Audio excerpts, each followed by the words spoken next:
We'll be playing live later on. Let's have a look who else is on the show tonight. My first guest is, I maintain, and it's official as well, the greatest Doctor Who of all time, the fabulous David Tennant. There he is. You just look more handsome every time I see you. So do you, Jonathan. Oh, okay. David is super famous, OK? Because Who was a hit all over the world, and many other things you've been in, of course, but David's so famous, he even once featured on a stamp. That's right, isn't it, David? It's true. And that great lady is a stamp you want to lick on the front, then on the back, then on the front. David Tennant, ladies and gentlemen, he'll be out in just a minute. The next list is one of the nation's favourite comics. It is the fabulous Sarah Millican. Hello, gorgeous. Hello. I just want to check something. Last time Sarah was on the show, and I just want to check, I don't know if it's still the case, Sarah told me that she lives in Manchester while her boyfriend lives in Birmingham. Yeah. Is that right? Okay. Yeah. But you still meet up for romantic meets and that kind of thing? Yeah, like Stoke-on-Trent, that sort of thing. Or a Wild Bean Cafe in a service station in Knutsford? What do you know about my bean? Well, Happy New Year. The lovely Sarah Millican, ladies and gentlemen, she'll be out shortly. My next guest is a tremendous American actor. He's the star of Entourage and of the new ITV drama, Mr. Selfridge. It's Jeremy Piven. He's a stylish, good-looking young man right there. Lovely to see you again, Jeremy. Good to see you. I can't really see you, but I can hear you and I can feel you. OK, well, that's probably the best way to approach me, I think. Yeah. In the forthcoming Mr. Selfridge, Jeremy will be playing Harry Selfridge, the founder of Selfridges, of course. And that's a coincidence because David has just been offered the role of Sir Hamish Poundstretcher. Jeremy Piven, ladies and gentlemen, right there. And we have more. Very excited because my next guest is the undisputed greatest darts player of all time, 16 times world champion, Phil the Power Taylor. Phil the Power Taylor, 16 times world champion. 16. Remarkable. I hope you know I'm a big fan, Phil. Thank you. I know you are, Jonathan. I am. Thank you. I tell you, do you know how big a fan I am, though? No. I'll tell you how big a fan I am. I'm such a big fan of Phil the Power Taylor that I recently switched my electricity provider from N-Power to Phil the Power. That's how... Did you have a good Christmas, Phil? Busy, playing in the World Championships over Christmas, so... Yeah, don't go on about it. All right, we know you want to do it. It's all right. Just talking about the social side of life. I had a lovely Christmas, thanks for asking. I had a lovely Christmas. Apart from one incident involving my wife's present. And, you know, it's kind of hard when you've been married for a long while to find presents to give each other because, you know, you kind of given each other everything over the years, you know, everything, every little bauble and knick-knack and STD. So I asked her in advance, you know, what she wanted, and she asked me, and one thing on the list was a pair of Ugg boots. She said, do you want a new pair of Ugg boots? And I said, that's great, I'll get her a pair of Ugg boots, so I ordered them up.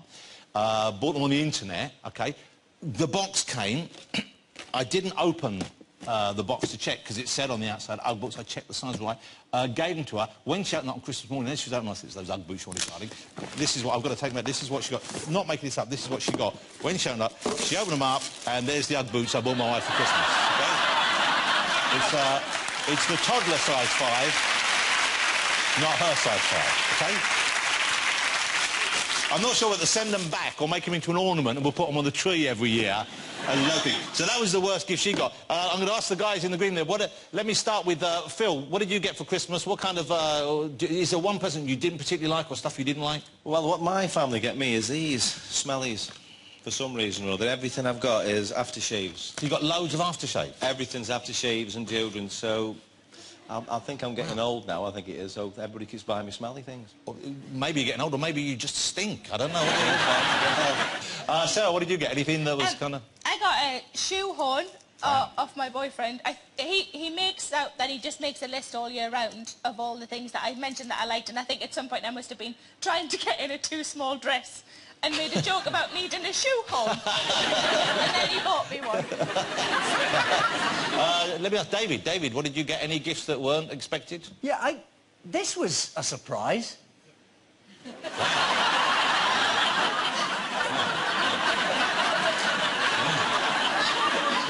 So that's a case for the new iPhone 5, That's isn't exactly what it is, yeah. Yeah, did But it doesn't quite fit the So new hold it. iPhone 5. Who was that from then? Have you met my wife? Yeah, I mean, that you can maybe squeeze, but look at that. Wow. You can't squeeze anything in there. Well, even if you could, you wouldn't admit it, would you? No, quite, exactly. But she also bought me this, which is... which is a stress ball. Do you think she intended you to use them at the same time, the two gifts? She may be just trying to keep me off her, I don't know. But it's quite pleasing. Have a go on that. He's not going anywhere near it. Yeah. Jeremy, look at that. Oh, Jeremy... It's like being at home. Jeremy, I didn't ask you. I better... Oh, Phil's straight in there. Look at that. Phil's that's on your list for next year. Yeah. Don't throw it in there. You're not meant to... You don't practice keepy-uppies with them, Phil. Jeremy, do you get any lovely Christmas gifts? Well, I'm actually Jewish, so I received nothing. But thank you for reminding me. Do you want a tit? I do. There you go. Well, there you go. I like to think we're bringing the cultures together there with an inflatable breast. Let's get my first guest out, ladies and gentlemen. It is the always wonderful, the fabulous Mr. David Tennant.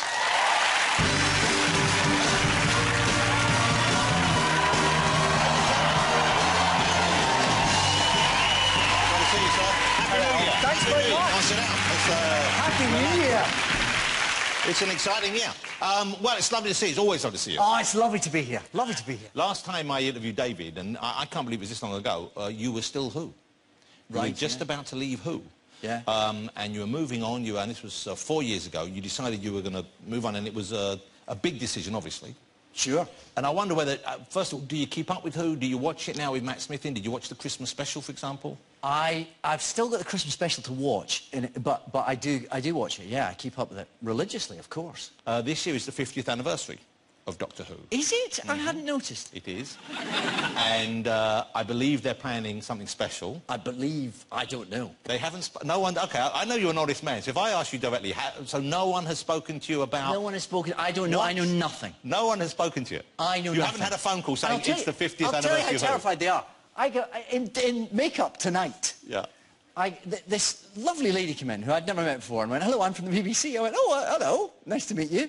And she said, I've been sent to say that anything about the Doctor Who 50th anniversary must not be mentioned on television. That's how scared they are. I don't know anything. I've got nothing to tell you. So they haven't They're asked you... sending out spies to shut me up So, from David, telling you things I don't know. They haven't said to you, are you free? Do you have a gap in your work diary at any stage this year, for example?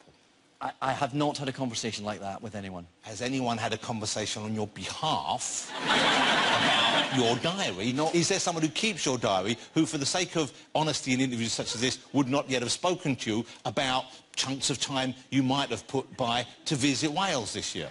I don't know if I'll be going to Wales. I couldn't. So you're going to film it here in London? Is that what you're saying? You know, one of the things I always admired about you, and I'm just going to share this with you, is I've seen David when he's been in public places and has been approached by Doctor Who fans, and I don't think I've ever seen anyone, A, you get mobbed, it's unbelievable, and B, I don't think I've ever seen anyone else, another celebrity, deal with it with such patience and grace. You find time for everyone. And does this carry on still? Because presumably there's a lot of kids who see, even if they're watching Matt now, they've seen you on DVD and they still think of you as Doctor Who at some stage in his life. I said, you do get used to it. It does carry on, yeah. It just... Because people are enthusiastic about it. It's one of those shows that people love. Does it ever get in the way of filming? Because I guess if you're on location, I know people shout out and they will shout, you know, Doctor, or they would just shout David. Does that calm down? I think for me, it becomes ubiquitous. It becomes part of what you deal with. And it's not a difficult thing to deal with because people tend to be very enthusiastic and tend to... I've just been doing a long shoot with Olivia Colman. You know Olivia Colman? Of course, wonderful. Peep Show and... Yeah, and all these, you know, the Iron Lady and all these... She's a fantastic actress. We've just been playing... coppers together. Okay, this is Broadchurch? This is Broadchurch, yes. Coming on this channel, ITV1. Lovely. Very soon.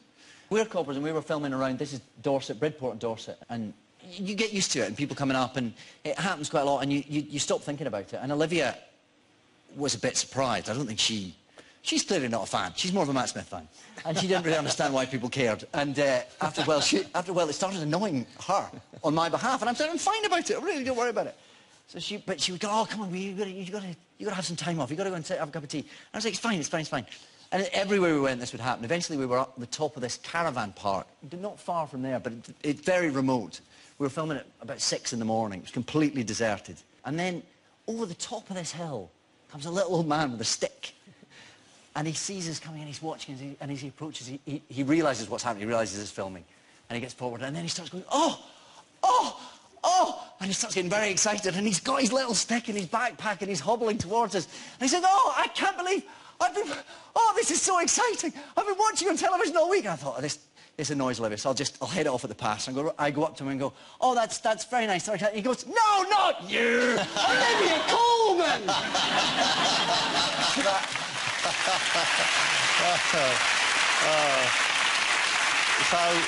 So it just keeps you, keeps you in your place. Yeah, but it's nice that she got some attention as well. Yeah, she's, and she deserves it. She's very marvellous. So the next thing we'll see on TV, Broadchurch is later in the year, I know that, but the next thing we'll see on is Spies of Warsaw. Indeed. Okay, this is on BBC 4. It's coming soon. BBC 4 on Wednesday at 9 o'clock, okay. yeah. And it's just before the Second World War, is that right? Yeah, it's between the wars, the run-up to the Second World War. And I'm the French military attaché in Warsaw, who's also a bit of a covert agent. I'm the French between the wars James Bond, if you will. So you're a spy. It's kind of cool to be playing a spy. It is quite cool, yeah. Did you get to study spy techniques? Did you have to do any of that? A little bit, yeah. I had to learn to fire a gun. And, wow. Yeah. And is that a fun experience? You enjoyed that? It's quite tense-making. Because somebody had told me that the mark of someone who really knows how to handle a gun is you don't blink as you fire. Yeah. Which is quite hard to do. Because there's a recoil and there's bits flying. And I'm naturally a bit of a wuss. So having to combat that and try to look like I've handled one before. To look cool when you're doing it. I urge you to watch. I fire the gun. I don't blink. Thank you very much. We have a clip, before we look at it, so you're wearing period clothes, of course. Some of the clothes in it, I've seen the first episode, some of the clothes, they're quite flamboyant. They've got you in some quite... The uniforms are quite... The French military uniforms are quite nice. And then there's the dress uniform for, like, the ball sequences. With the red trousers, is that the one? That's hard to pull off. Yeah. That's one of the suits you used to wear. I mean, that's really... It's like a bright blue and some clown's trousers and a little... There it is, look at that! You're like the little drummer boy. Yeah, and that hat, which you're supposed to be wearing at all times when you're in that outfit. But I put it on and the entire crew pissed themselves laughing. So you had to play the scene with me holding it in my left hand. I love watching that kind of stuff from that period. The clip we're going to show you, you're not wearing that outfit. As a matter of fact, I think in the clip we're going to show you, you're not wearing any outfit. Seriously? Let's have a look at this. How did this happen? Bayonet. And this? Sniper's bullet. Where else should I look? The doctor says there's still some shrapnel in my left knee. Most men of your generation have scars of some sort. Unless, like my husband, they spend the war at home and got rich. Well, if there's another, he'll get even richer. Crazy talk, surely.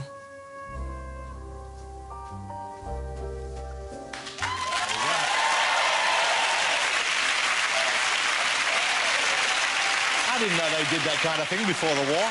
Apparently it's been going on a long time. So you're busy all year then. You've got the new thing for ITV coming up. Yeah. You've got Spies of Warsaw. You've got the Doctor Who 50th special to film.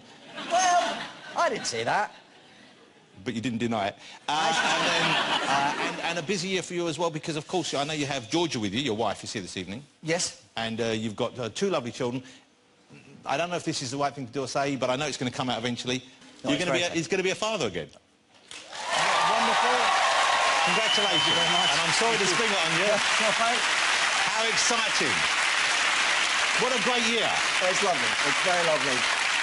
Very exciting, yeah. Okay, I'm not going to go on about this, because I know you're very private and a very private family, quite rightly, but I just want to say congratulations. Well, thank you very much. Thank you. I've met everyone in show business, and you're just about the nicest guy I've ever met. Oh, stop it. Okay? Stop I'm going to say that to everyone tonight, but with you it happens to be true. Mr. David Tennant, ladies and gentlemen. Thank you, David. The fabulous David Tennant, coming soon to the 50th anniversary of...